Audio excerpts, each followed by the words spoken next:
Welcome to this presentation about my NCAS experience.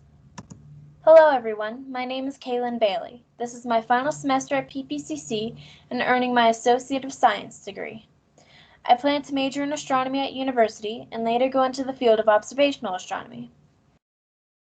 During this presentation, I will describe my personal NCAS experience to you. Firstly, what is NCAS? Well, it is the NASA Community College Aerospace Scholars Program. It has two portions, the NCAS course and the NCAS on-site. This opportunity is only available to community college students as it is designed to inspire a passion in STEM that will stick with you throughout the rest of your academic career. During the program, you learn about various NASA-themed topics and get to look at their missions, workforce, and facilities. This is the agenda for the presentation. First, I will describe the course, then I will explain the on-site, and finally I'll give you some information on how to apply. Alright, first off, the NCAS course. Now the course is 5 weeks long, usually from mid-October to mid-November, like mine was. You treat it as if it was an online class. You are responsible for keeping at pace through the various topic bundles according to the recommended schedule.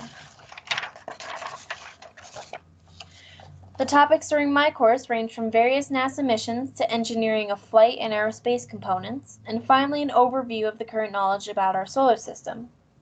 I mostly remember the information about the Artemis mission.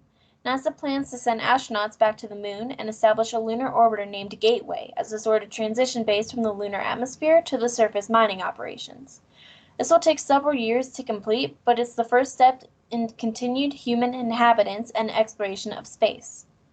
Now, there are also live events during the course too.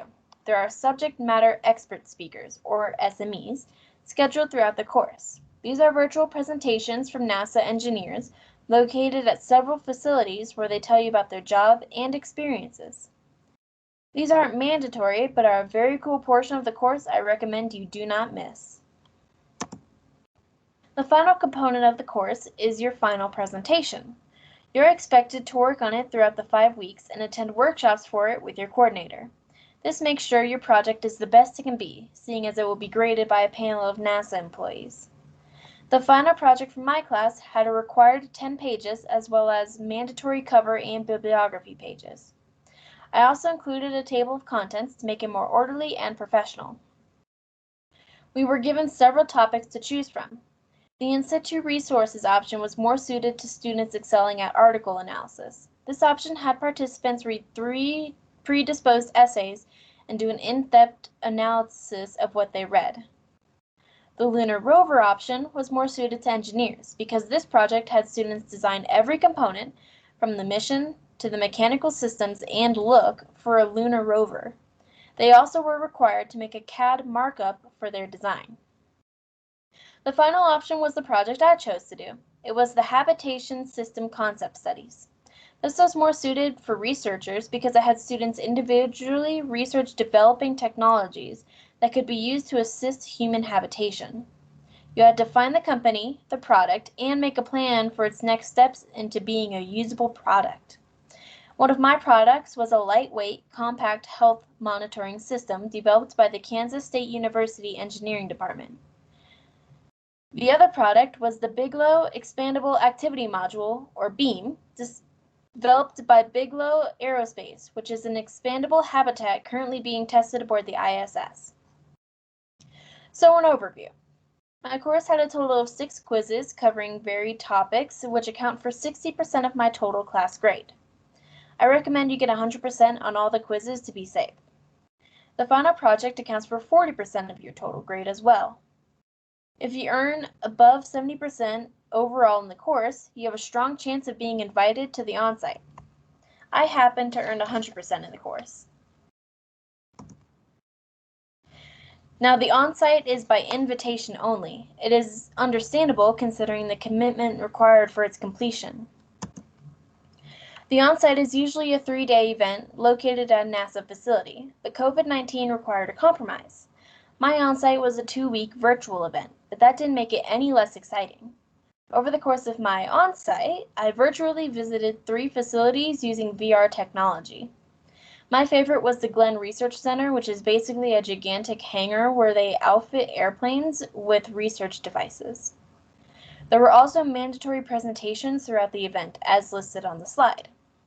I specifically remember the networking presentation by Eddie Gonzalez, where he taught just how important it is to network in order to use every opportunity you get to improve your job, standing, or life.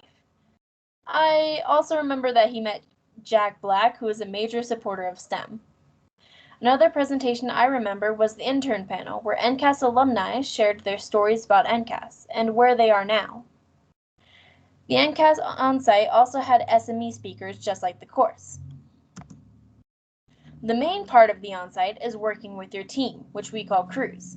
Together you design a mission to the moon or Mars. My crew was Apollo Red. Yes, there are different groups of crews, like houses at Hogwarts, but with more science and engineering. My crew chose to design a mission to Mars using a rover as our exploration device. We thought that human exploration would be too complicated to accurately design a mission for. The crew then designates a role for each member. I was the budget officer and mission schedule analyst. I approved and cataloged every purchase the crew made as the budget officer, and I designed the entire mission schedule from pre-launch to landing on Mars for our mission as the mission schedule analyst. I was praised with the most detailed mission schedule my on-site mentor had ever seen. Other jobs include mechanical, systems, instrument, materials, and computer engineers, project manager, payload specialist, human resources, media specialist, and finally, creative design specialist. There was basically a job in every field possible. Then, the crew buys components from a virtual store based on team discussion and research. The crew must keep track of weight, power consumption, and budget in order to have a successful mission. You must decide what scientific instruments to use in order to satisfy your exploration goals. My crew decided to mine for ice water, monitor radioactivity on the surface of Mars, and identify a suitable location for future human habitation as our objectives. We had an overwhelming scientific return. The crew must keep all restrictions and requirements in mind to ensure mission success, otherwise the mission fails. I'm happy to report that my crew had overwhelming mission success. Finally, the crew takes all their research and deliverables and makes a presentation to present their work. A panel of judges ranging from NASA engineers to media specialists grades your mission. The Apollo panel featured all engineers. Now, you can't fail the on-site. The judging is strictly for the award ceremony where they present the best mission from each house and the MVP of each crew. Now, I've included several images from my experience. The top left is the award ceremony for the Apollo house. The top right is the NCAS logo. The bottom left is my personal completion certificate, and the bottom right is my crew during one of our meetings. This slide features some of our work. The top left is our mission board where we display all the components we purchased for our mission.